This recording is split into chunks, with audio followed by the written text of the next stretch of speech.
Hello, everyone. Welcome to your Friday lecture. Today, we're going to be taking a look at the hand, the wrist, and its osteology. So, guess with that said, let's go ahead and get started and take a look at some hand structures. So, once again, we're looking at the hand, the wrist, and a lot of its supportive structures. But before we get started, let's introduce a few terms. So we'll go over these as we go through the lecture, but it's just good to hear them kind of like in tangent to each other. So let's go ahead and take a look at these with our first one, CMC. So CMC stands for carpo-metacarpal joint, and this is just basically referring to the bones that are connected. The carpal bones, you know that carpal means wrist because we learned about like flexor carpi, extensor carpi, like that means wrist. So this is connecting from carpals to these bones in the hand called metacarpals. So carpo-metacarpal is this joint right here between the carpals and then the hand bones. Now the finger bones are called phalanges, and you have a joint between the hand bones and the fingers. So these are called metacarpophalangeal joints. So right here along the knuckle is metacarpal phalangeal joint, MCP. Now, if you look at your fingers, you have like three different sections for most of your fingers. Like one of your fingers only has two. But that means that there are going to be joints between those bones as well. And that's where the words PIP, DIP, and IP are going to come in, or like come in here. So if you look closely between these two more proximal bones, so like you can kind of see the segments, one, two, like these two have a joint right here. This is called the proximal interphalangeal joint.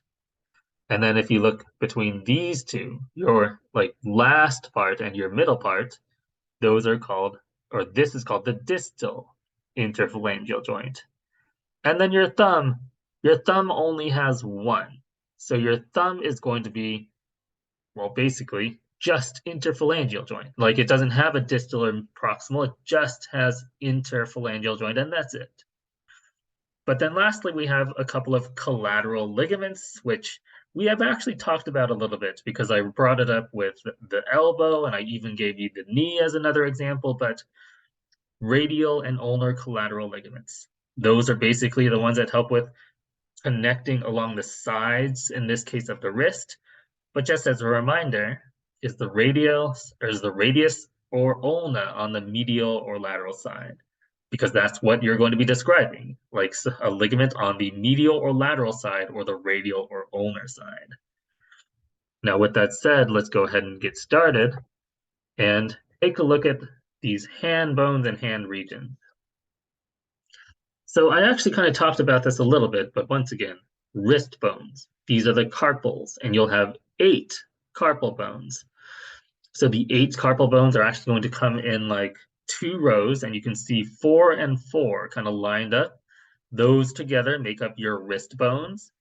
But then metacarpals, this is your hand region, and believe it or not, you have these 5 bones extending through your hand. Like you don't necessarily think or see it like very often, but you have these bones extending through your hand, which then lead to your fingers. So your hand region is your metacarpal region, and then your fingers are going to be called your digits.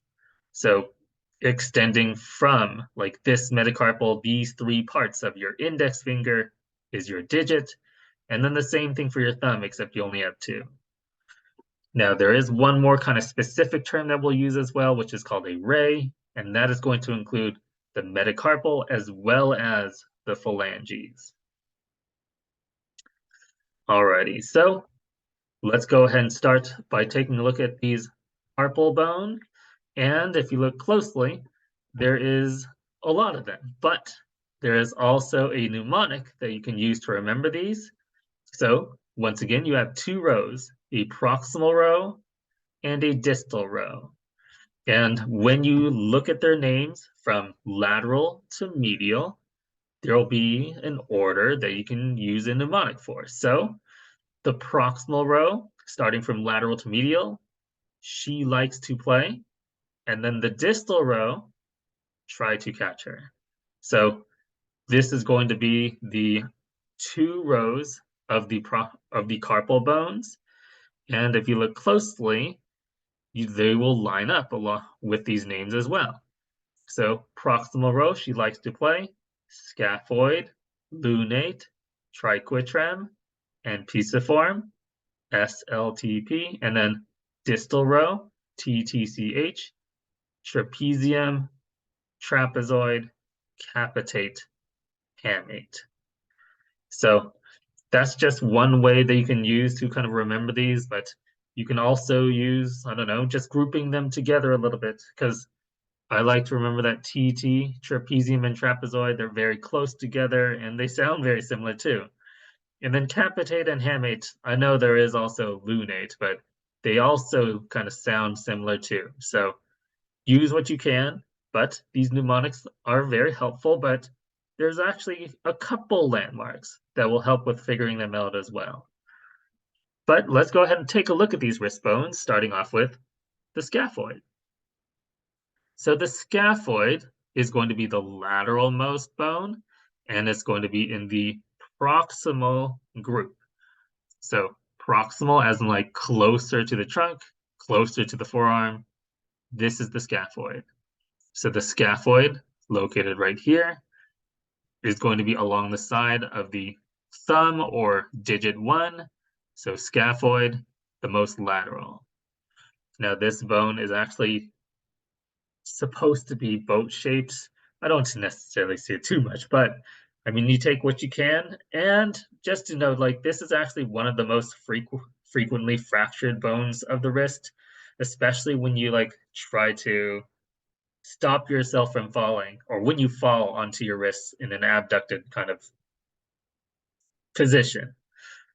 Now, if you look directly medial to that, right over here, this is the lunate. And the lunate actually does kind of have a shape to it, which is that luna means moon, and it's not going to be like round like a full moon, but like a crescent moon. Now, you don't see that very well because it's actually kind of like hooked around, so that, or hooked around the distal carpal bones, which will fit kind of like into it. So the lunate is going to be the bone right next to it, and this bone is actually one of the bones that often gets dislocated.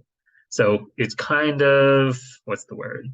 Disproportionate between anterior and posterior sides, so it kind of can slip out a little bit.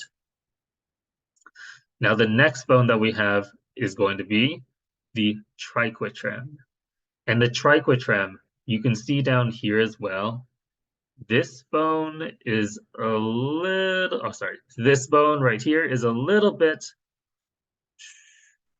different. It's going to be kind of pyramid shaped. So it's going to have like 3 sides to it, or 3 corners rather, and it'll have its base next to the lunate. Oh, sorry, not lunate. Lunate. And then it'll have the point going outwards towards the ulna.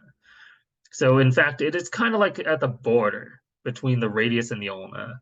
So you can kind of go in order, but you can also get your positioning by using the radius and the ulna as well, because you can see the base is will be right against the radius, and then the ulna is going to be where the point of the triquitrem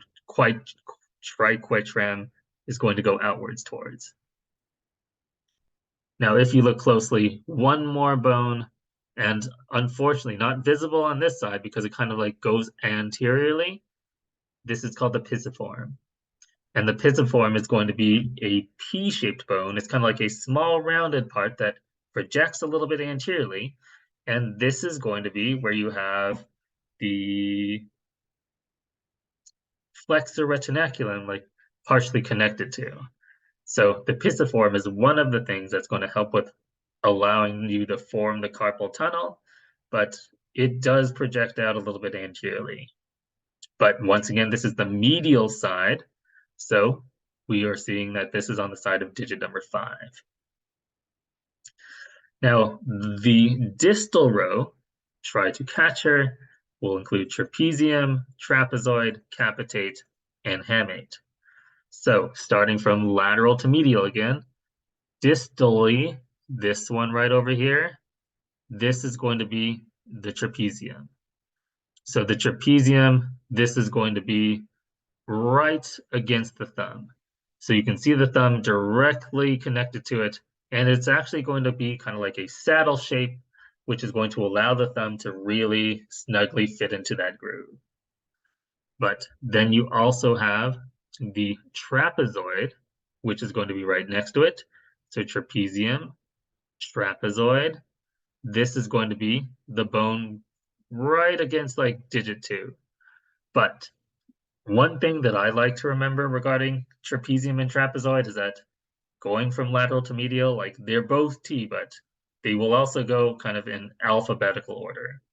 Trapezium, T-R-A-P-E, or sorry, T-R-P-E-Z-I, and then trapezoid, Z-O. Like it is in alphabetical order. At least that's what I remember in my head. So choose whatever you want. But next, what we have here is capitate and hamate.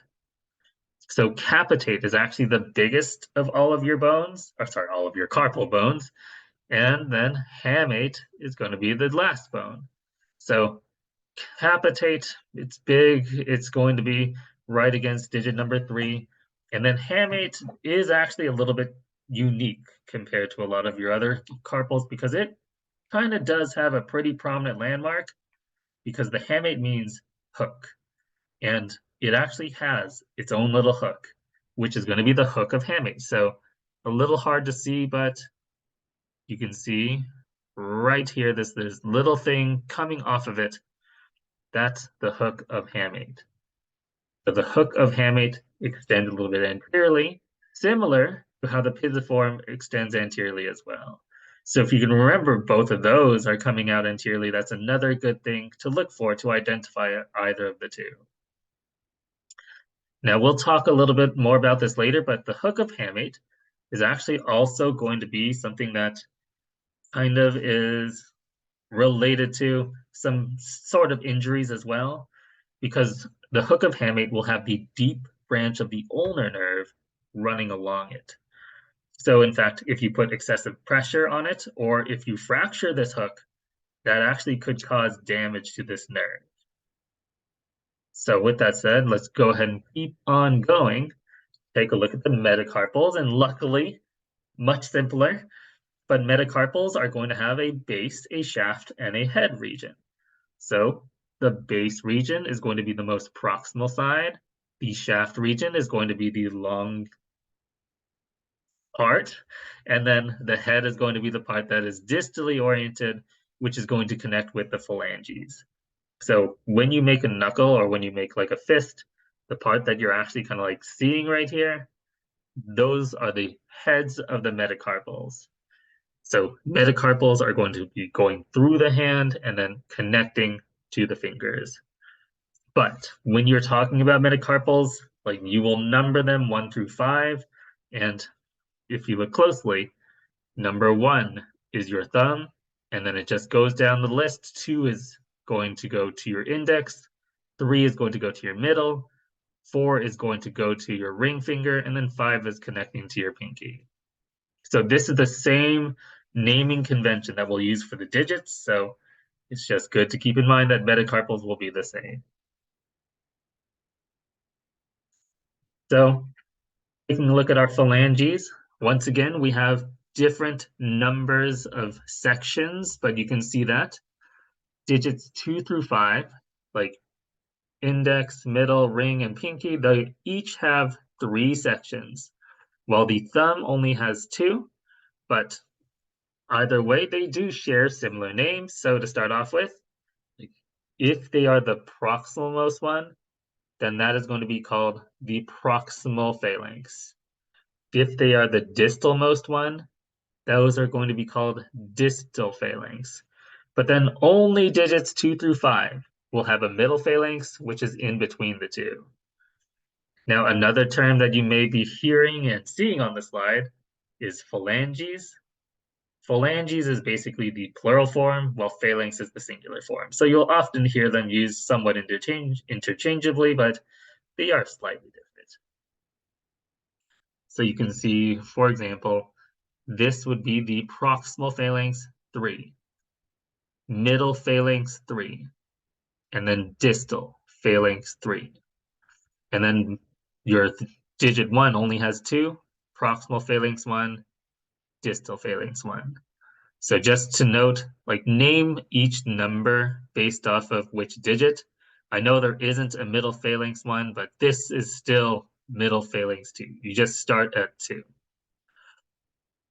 Now, they basically are very similar to metacarpals. It's just, well, a little different. But the same regions will be found here, base, head, and shaft. And that's going to be related to if it's more proximal, base. If it's more distal, head, and then the long part, the shaft.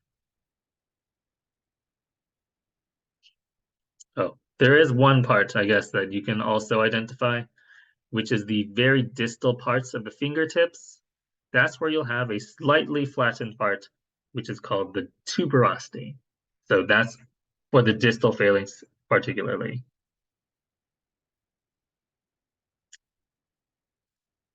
So you can see these fingers actually in your hand, and you can also see your carpal bones actually in your wrist.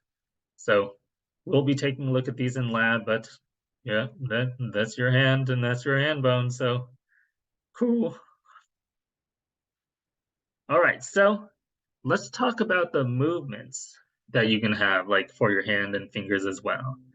Oh, sorry, your fingers in particular, I guess, in this case. So for your fingers, like there's a little bit of a difference between how we describe movements for digits 2 through 5 versus digit number 1. And just to start off with, digit 2 through 5 are very intuitive.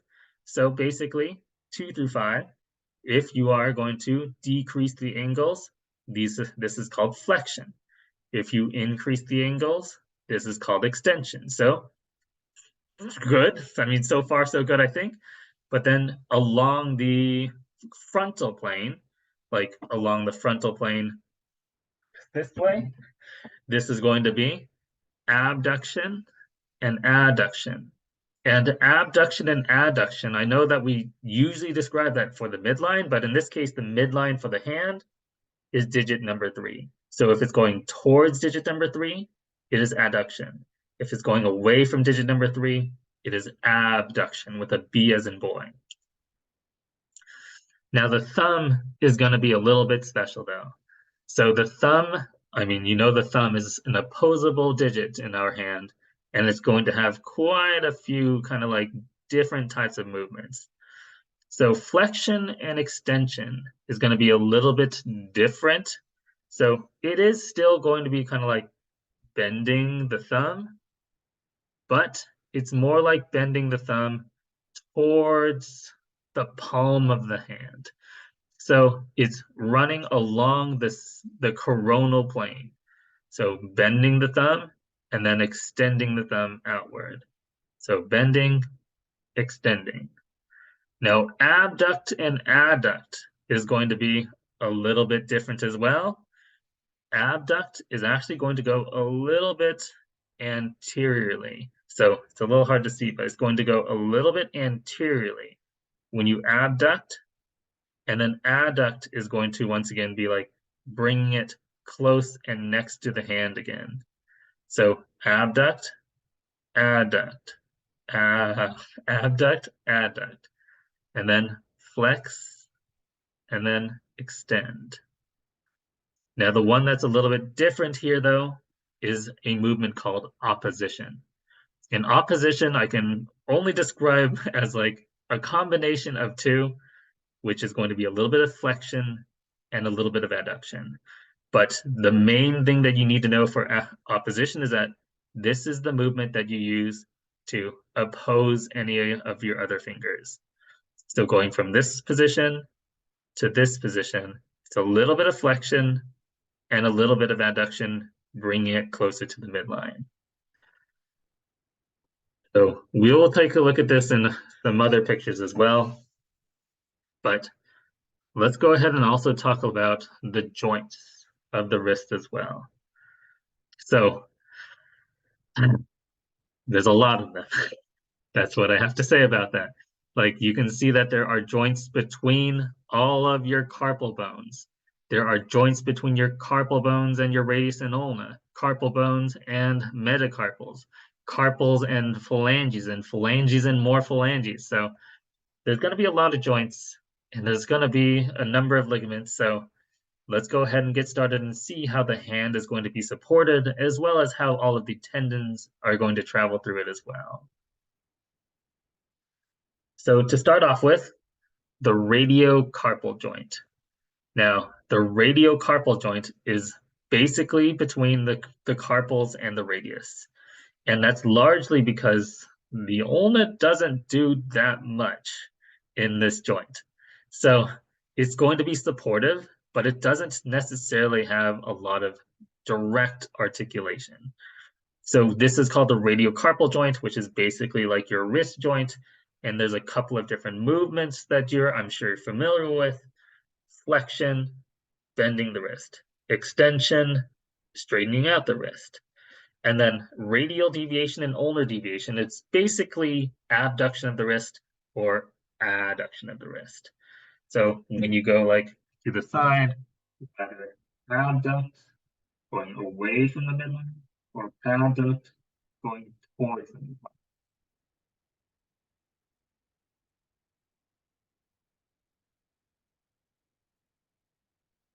Now, being a joint and a very mobile joint at that, this is another synovial joint.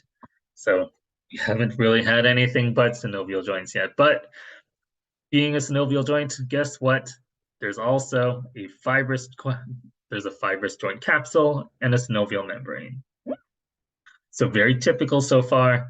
This is going to encapsulate the joint, but then also synovial membranes are going to help with providing a lot of lubrication, a lot of support, and cushioning of the like regions between this joint.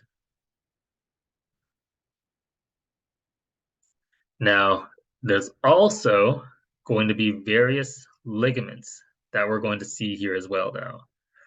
So to start off with, let's take a look at a few of these extrinsic ligaments, which mean that they're kind of like on the outside, extrinsic.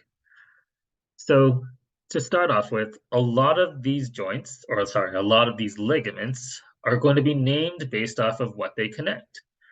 So depending on what bones are connecting, specifically radius, ulna, or any of these specific carpal bones, that's how you'll usually name them.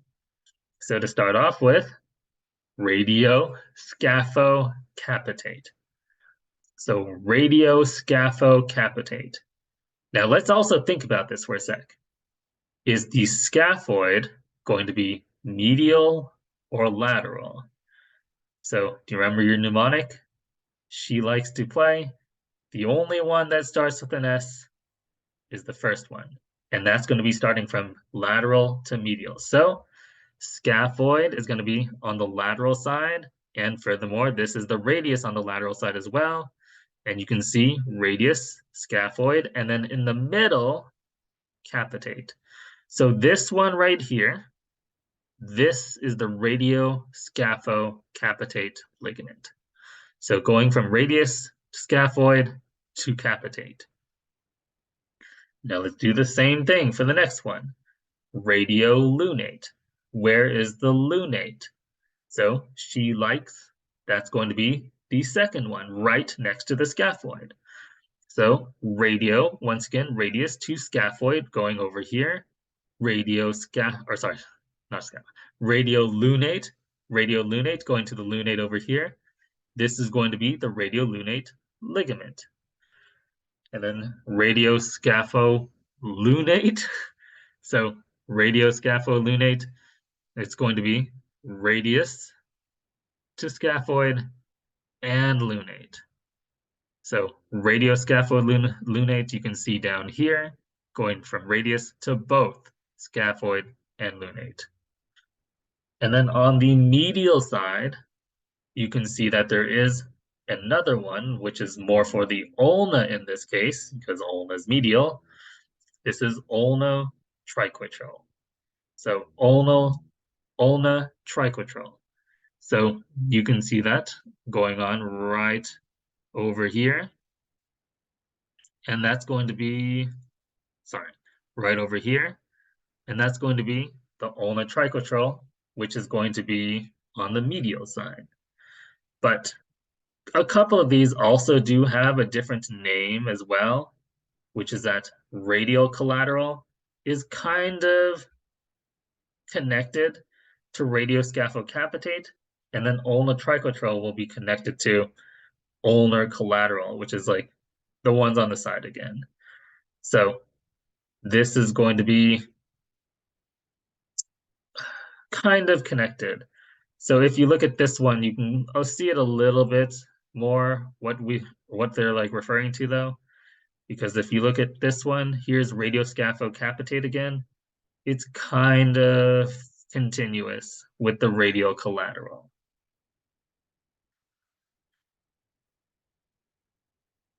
Now, there's also going to be one on the dorsal side, but we don't see it here because this is the ventral side, but dorsal radiolunotriquetral. I mean, it's just on the back, but it's the same thing connecting between those bones. So basically, it's just good to know that these are going to be extrinsic muscles because you also, sorry, extrinsic ligaments because you also have intrinsic ligaments, which are going to be kind of within the wrist or hand region. So these are going to be much smaller usually, and they will be specifically between like different carpal bones. So for the proximal row, you have basically ligaments that connect each other between those like different carpals. So scapholunate, you can see that right here, right between scaphoid and lunate. This little thing right in between those two. And then lunotriquetral, luna triquetral. So that's going to be going from one to, or right between the two. And then you also have the distal row interosseous ones, but those you can't really see, and they are going to be, well, I guess you can see them, but there's just going to be a lot of named ones. Like, I'll give you an example, like trapezoid ligament. So it just kind of goes on and on with those, but at the very least, know that you have proximal row interosseous ligaments as well as distal row interosseous ligaments. And then you have a palmar and dorsal carpal ligament as well, which kind of like goes along either the front or back of the carpal region. And the palmar carpal ligament is actually going to help with forming another compartment separate from the carpal tunnel, but we'll take a look at that a little later. So a lot of ligaments, but I mean, at the very least, just know what bones they attach. Like that would be good to kind of like understand and try to also divide them up between extrinsic and intrinsic ligaments as well. You can see them here as well. I just wanted to provide this picture in case you want to look at them a little bit more specifically or larger, I guess. But you can always just use the pictures to blow them up as well. But you can see that this does show it a little bit differently. Like we were saying, here's your radioscaphocapitate. That's kind of along your radial collateral. And then you have your ulnar triquetral, which is basically right along the ulnar collateral. So you can see these ligaments. Just go ahead and take a look and find them here as well. Now, the next joints that we have are called intercarpal joints. So intercarpal, like we just kind of talked about this with intercarpal like ligaments. Intercarpal, these are between carpals. So this is going to be like from carpal to carpal, lunate to scaphoid, trapezoid to trapezium. So these joints or these bones kind of like allow for some sliding past each other to allow for some different types of wrist movement. But these are also going to be synovial joints with a joint capsule, synovial membrane, but then you can also remember that you have those different ligaments that are going to be kind of connected between them as well. Now, moving from the carpal region to the hand region, we have the joints between the wrist and the hand itself. So we introduce this word. This is the CMC joints, or the carpo-metacarpal joints. And to talk about like 2 to 5, you can see that they are going to be between metacarpals 2 through 5, and then each of their respective different carpal bones that they're next to. So basically, if you look closely, for the most part, each of them have a different carpal bone, barring one. But if you look closely here, carpal or CMC number 2 is going to be between the base of metacarpal 2, and then what bone is this? Like, is this going to be the first one? Or it's not the first one, it's the second one. So this is going to be the trapezoid. So CMC2, this is going to be between metacarpal 2 and trapezoid. Number 3, this is going to the third bone. So TTCH, capitate, the big one. So number 3, biggest finger going to biggest bone, capitate. And then lastly, 4 and 5 kind of go to the same carpal bone, which is the hamate. But number 5 kind of goes off to the side of it, but still same. So metacarpal number 4 and 5 at their base connect to the hamate. And remember that these actions are largely going to be helping with providing flexion and extension.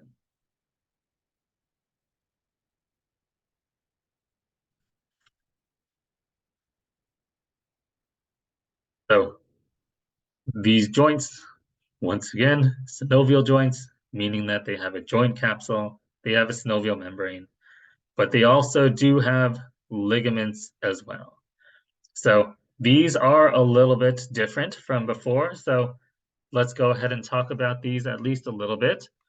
So, I mean, they're really the same kind of convention though.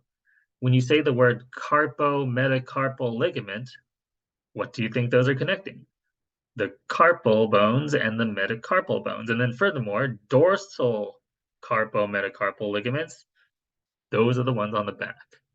So this is the dorsal view of the hand. And if you look closely, you have these ligaments connecting from the carpals to the metacarpals.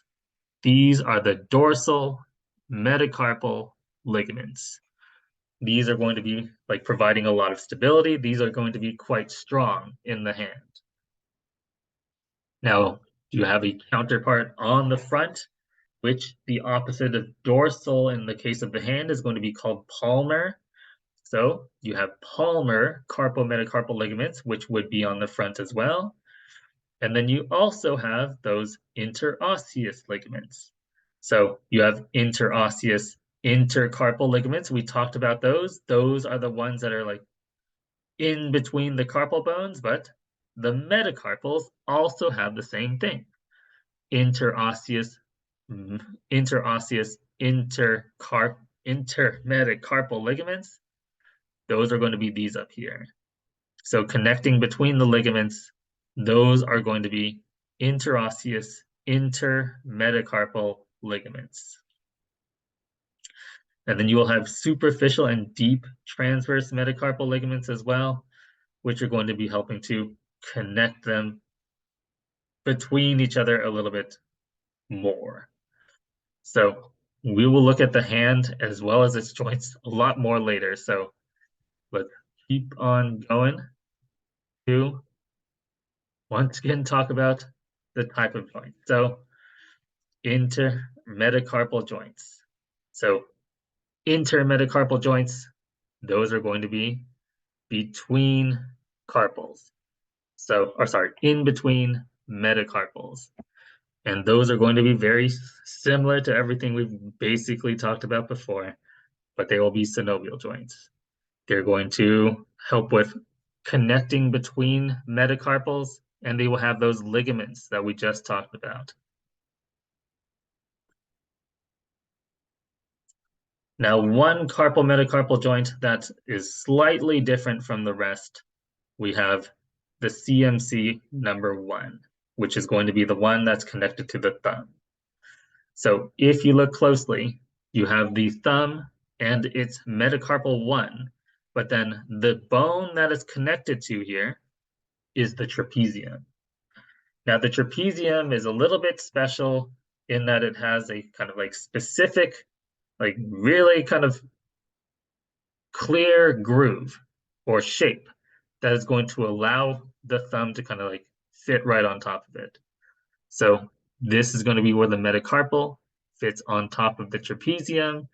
And then furthermore, it is also going to allow it like some additional types of movement. So flexion and extension, that's kind of a given. And then abduction and adduction, also something that all of the fingers can do, but technically this is going to be a little different. But then there's also opposition. So opposition is going to be that one where it goes into the other fingers, which is going to require a little bit of flexion and a little bit of adduction.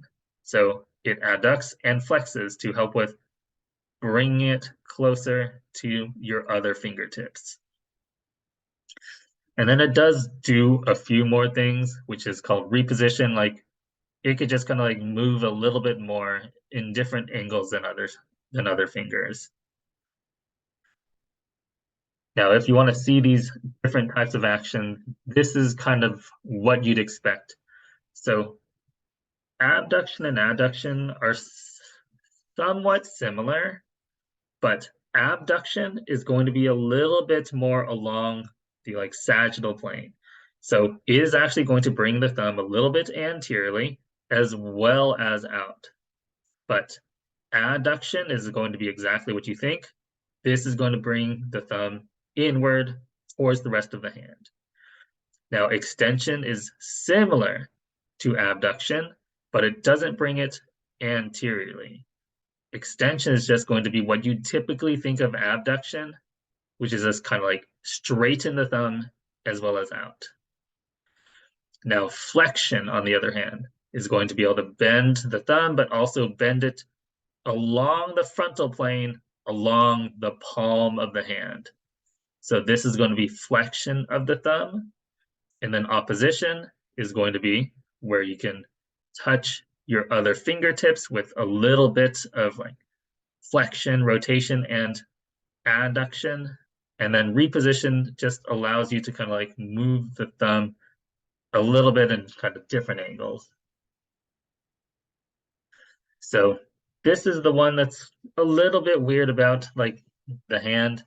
The thumb's actions will be somewhat unique because it is going to move a little bit differently from everything else, basically.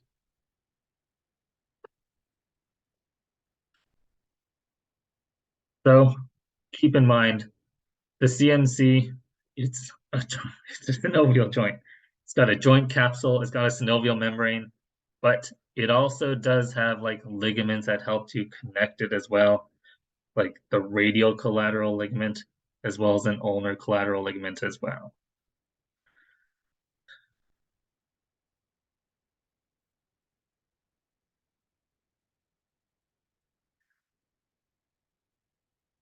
All right, so metacarpal phalangeal joints now. So we're finally in the other fingers now. Well, like we talked about the thumb, let's talk about digits 2 through 5 as well.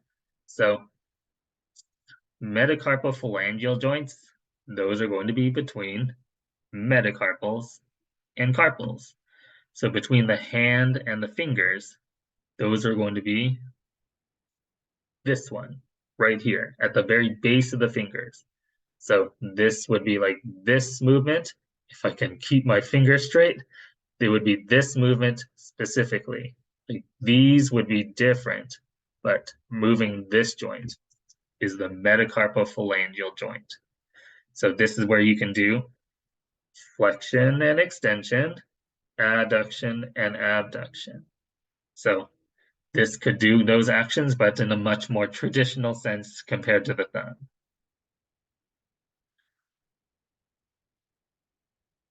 Now, the fingers are actually going to have a lot of supportive tissues.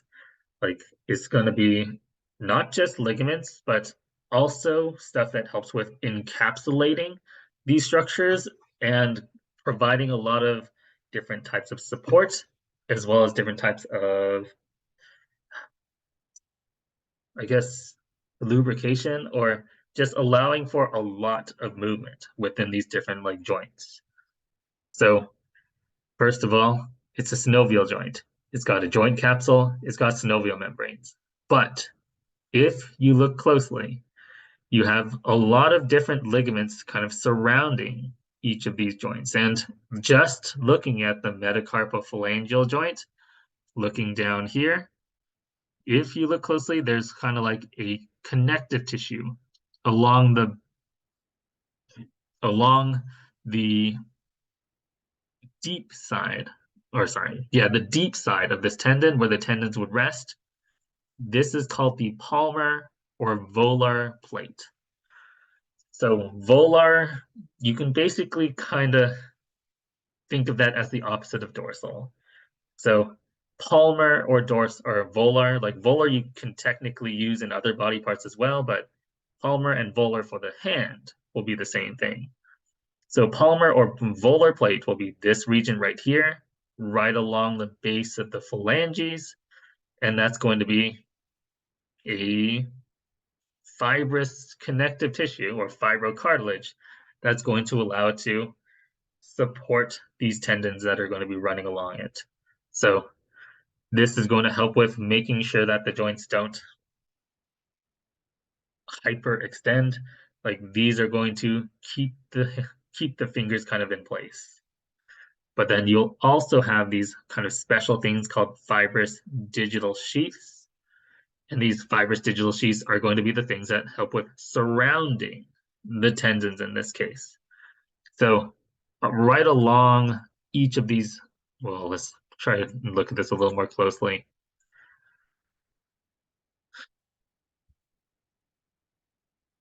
So you have the volar plates, which are going to be along the base or right along the bone. And you'll have the fibrous digital sheath, which is going to be running along the outside of the tendon. So that is going to help with kind of holding the tendons in place. And that is going to be helping to keep them from moving out of place. So it helps with supporting them as well as helping with forming like a pulley system for the finger tendons.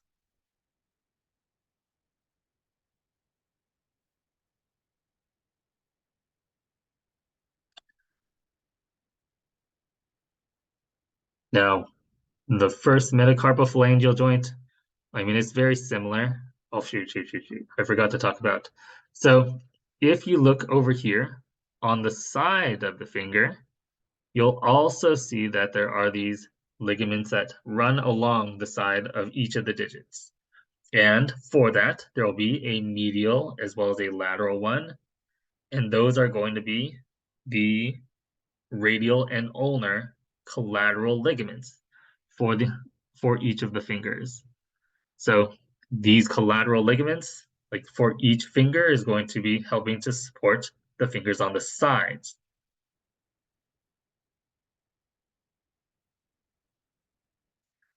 So generally, the same thing for the first metacarpophalangeal joint capsule, synovial membrane, even the collateral ligaments, palmar and volar plate, as well as fibrous digital sheath.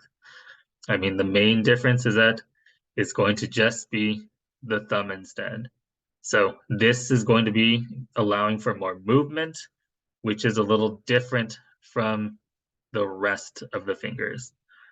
So while the other ones allowed for flexion, extension, as well as abduction and adduction, these are going to help. Sorry. Flexion and extension along the sagittal plane. These are going to help with flexion and extension along the frontal plane. So that's where you had like the thumb going like this, going inward or outward.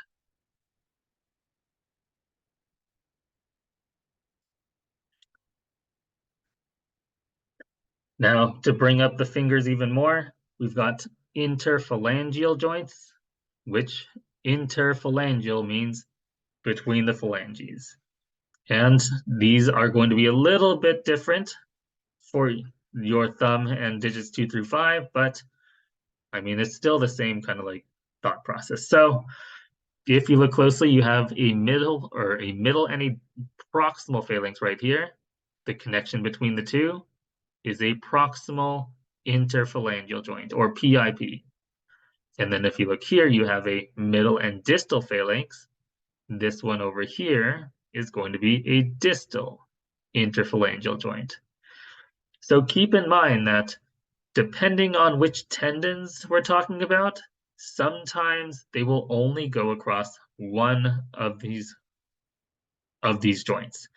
So specifically, the flexor digitorum superficialis does not go all the way down through the DIP. It only goes up to the middle phalanx, so it is going to help with flexing the PIP only. But the flexor digitorum profundus is actually going to go all the way to the distal phalanx. So it is going to help with flexing both DIP and PIP, and then technically MCP as well. Now, kind of lastly, for our joints, we also have that singular joint between the proximal and distal phalanx of finger number 1, and this is going to be the interphalangeal joint. So interphalangeal joint between proximal and distal phalanx of the thumb.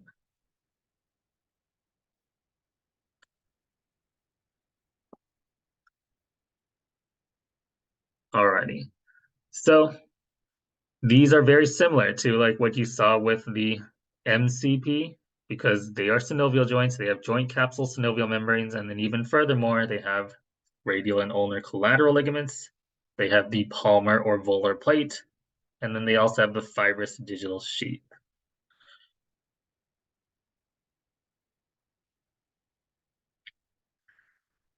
All right, so let's go ahead and talk about a few more things and we'll finish it. But to start off with, we have this thing called the carpal tunnel. I mean, I think I've talked about it a few times already, but the carpal tunnel, just to be clear, is going to be a tunnel formed by the carpal bones.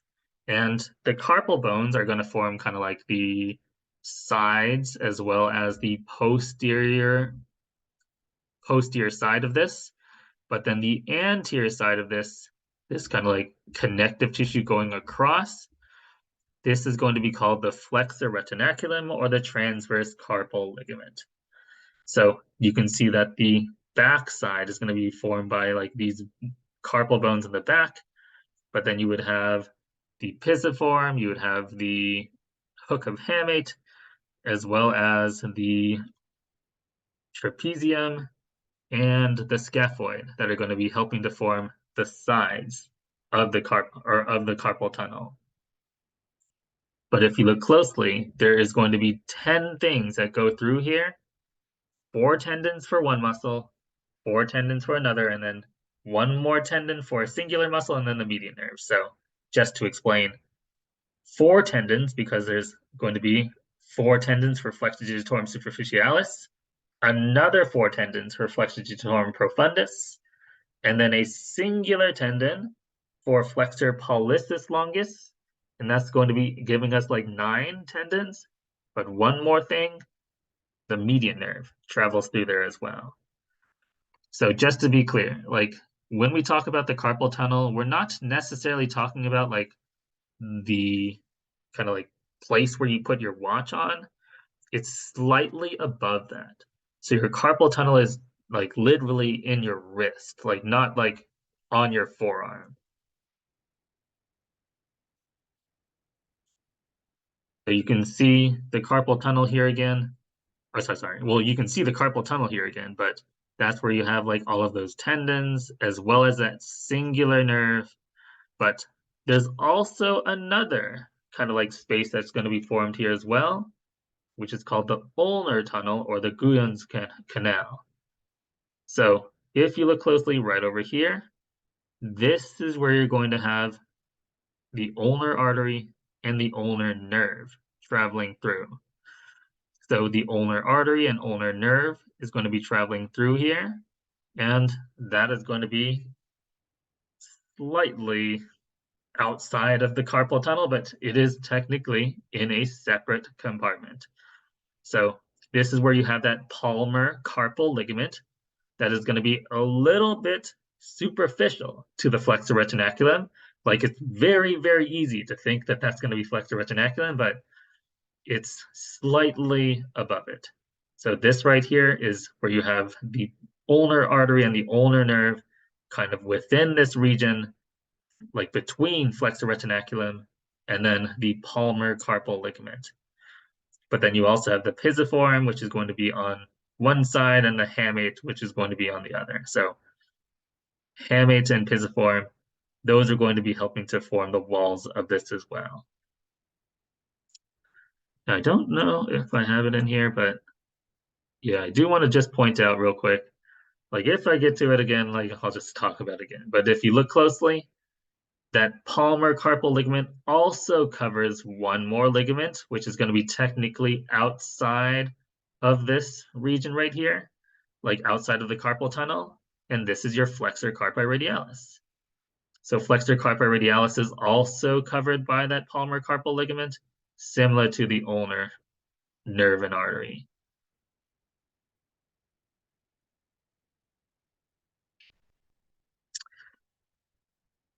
Okay, so the next things that we have here are called, well, these are kind of like special things for the hand, but bursae, like those are somewhat, or those should sound pretty familiar, but there are some kind of particular things that your hand and especially your fingers are going to have that are a little bit special. So to remind you though, like remember we have the thenar space, that is where you're going to have the thenar muscles. And then you'll also have the mid palmar space, which is going to be like right in the middle of the palm, but not between the bones. So thenar space, mid palmar space.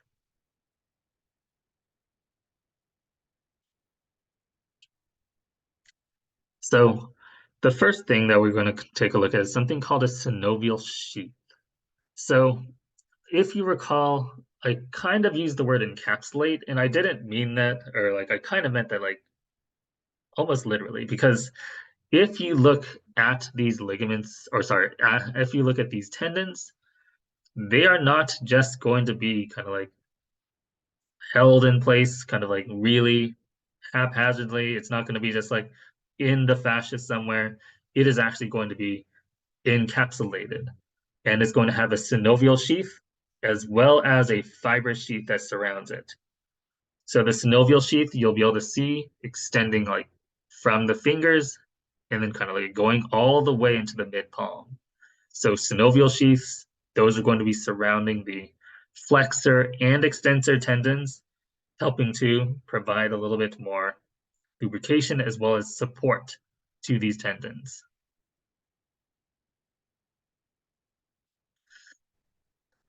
And then you can even see some of these synovial sheaths in the wrist region as well, which are going to be where you find like the radial and ulnar the bursa, and then synovial sheaths specifically for each finger. So if you look at these tendons here, there's kind of two different bursae that are surrounding these groups of tendons. Well, the radial bursa is basically just around the flexor pollicis longus, so radial bursa right over here. But the ulnar bursa is going to be encapsulating all of those tendons within the carpal tunnel. So flexor pollicis, or sorry, flexor digitorum superficialis and flexor digitorum profundus. So surrounding all of those tendons, that is going to be the ulnar bursa. So these are technically together within the carpal tunnel, but they can be separate, but they can also have some form of communication as well. But then extending into the fingers, remember in the mid palm, you can see those synovial tendon sheaths surrounding each of like the groups of tendons within the finger as well. So if you look closely, you can see that you have the flexor digitorum superficialis and flexor digitorum profundus tendons encapsulated within this synovial sheath within each of the fingers. But then one to take note of here is that the fifth digit actually has its synovial sheath connecting here to the one like in the wrist. So connecting to the ulnar bursa, basically, you would see the flex or the fifth digit's synovial tendon sheath connecting all the way down here.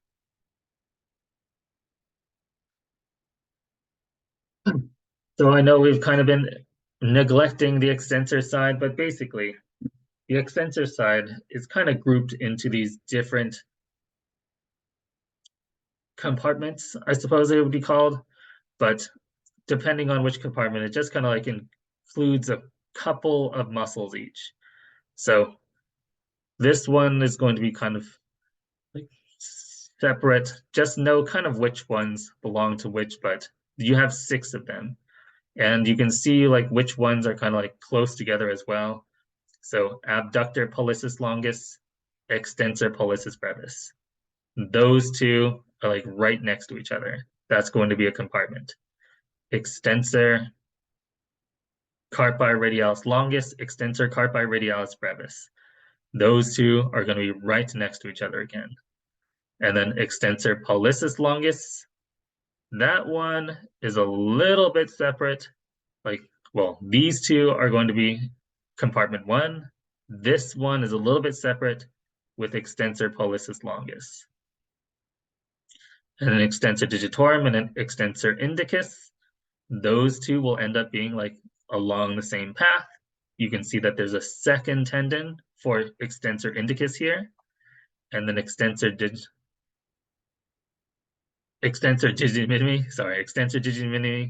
going to be right over here, and the extensor carpi ulnaris is going to be its own over here.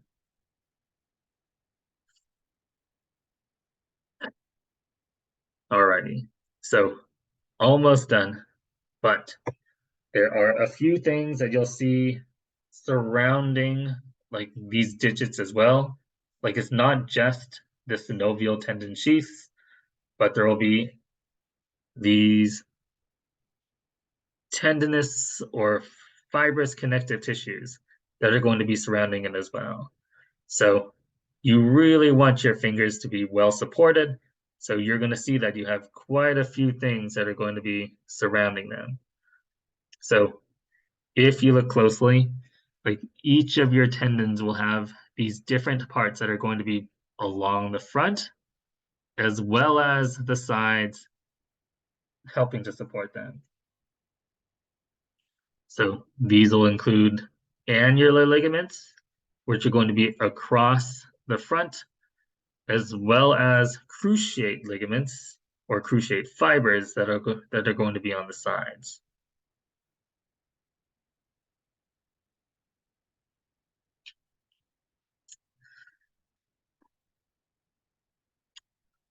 A little bit hard to see on these, but if you look closely, do I have a better picture? Not much. So you have the ligaments, or rather, tendinous sheaths, rather, I guess. Those are going to be helping to support these tendons that are going to be within the fingers. And you can see that you have the cruciate ligaments or cruciate tendons, which are going to be going crisscrossing along the front. And then you have the annular ligaments that are going to be like covering it along the front as well. So annular ligaments kind of cover along the front, and then cruciate ligaments go from each of the sides and across to cover them along the front as well. So they're a little bit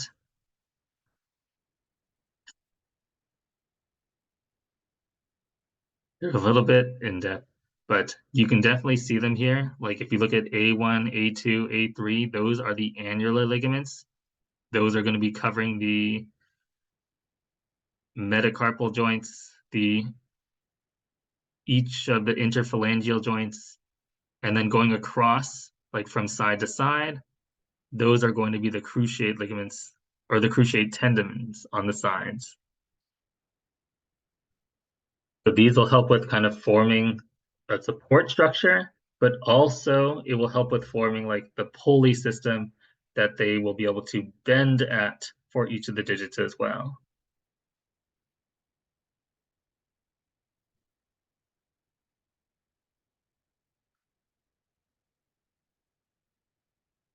Now, to talk about the extensor side, it actually does also have some stuff that will help with surrounding things, but it's a little different, but it's more of a singular type of structure, or at least it comes to be a singular type of structure. So these are called extensor expansions or extensor tendon apparatus. So if you look closely, like everything on the extensor side basically goes into these. So it's not quite as complicated as like the tendons of the flexor digitorum superficialis and profundus, but you'll have like the extensor digitorum, the indicus, the minimus, but also the lumbricals as well. So if you look closely, you have this band of connective tissue along the back of the finger, but then you also have these different parts that are going to be connecting to them as well. But all of those muscles generally are going to be connecting to these little tendons in some way, which means that if they go to one, they generally go to all of the parts of the digit. So you can see that you have these parts that go along the sides into the back of the middle phalanx as well as the distal phalanx. So this was helping to form or helping to allow for extension of both the MIP or the MCP, the PIP, and the DIP.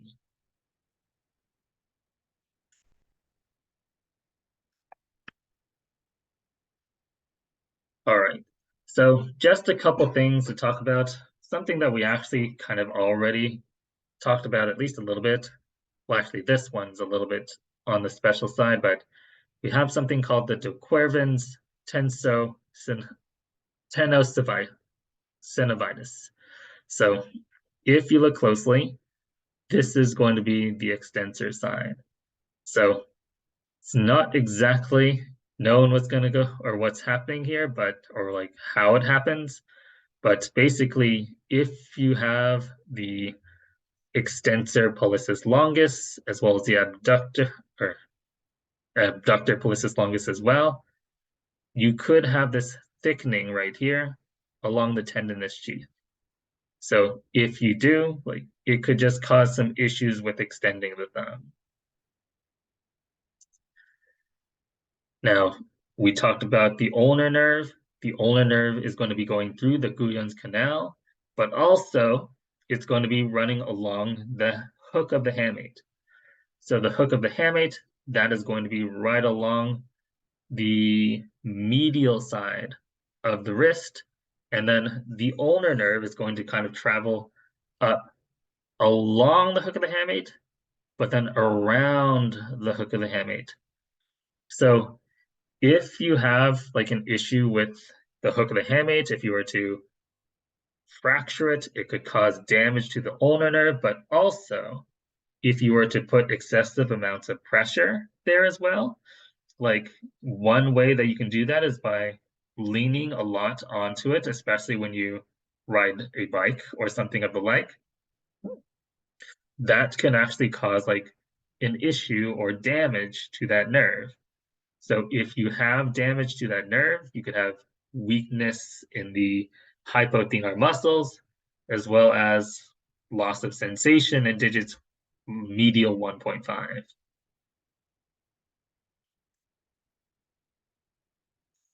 And then the very well-known one, hopefully needing very little introduction, carpal tunnel syndrome. So carpal tunnel syndrome, this is referring to the carpal tunnel region, where you can see a nerve traveling through the carpal tunnel, the median nerve, and depending on your lifestyle and how you put pressure on the wrist, it could cause like various changes. So, or various changes or damage to this nerve. So, if you have arthritic changes due to like bone issues, if you have soft tissue thickenings, or if you have swelling in general, and then related to all pregnancy and then also obesity, like, this could cause carpal tunnel syndrome to be exacerbated. So, in this case, in a similar way to the ulnar nerve, you would have loss of feeling in certain fingers, as well as potentially a lot of issues with gripping in the hand and damage to the thenar region in this case for the hand muscles. So finally done with that, but we only have a little bit more to go for this next exam, but yeah, we're almost done with upper extremity. So we have to talk about the hand muscles themselves, and I think that's it. So, I mean, that's about it for today, though. Sorry this came a little bit late. There was a lot of noise outside, and I got kind of on tilt like throughout some of the lectures, and I had to redo it. But if you have questions, please let me know. But otherwise, I mean, just keep up the good work. So I'll see you all next week.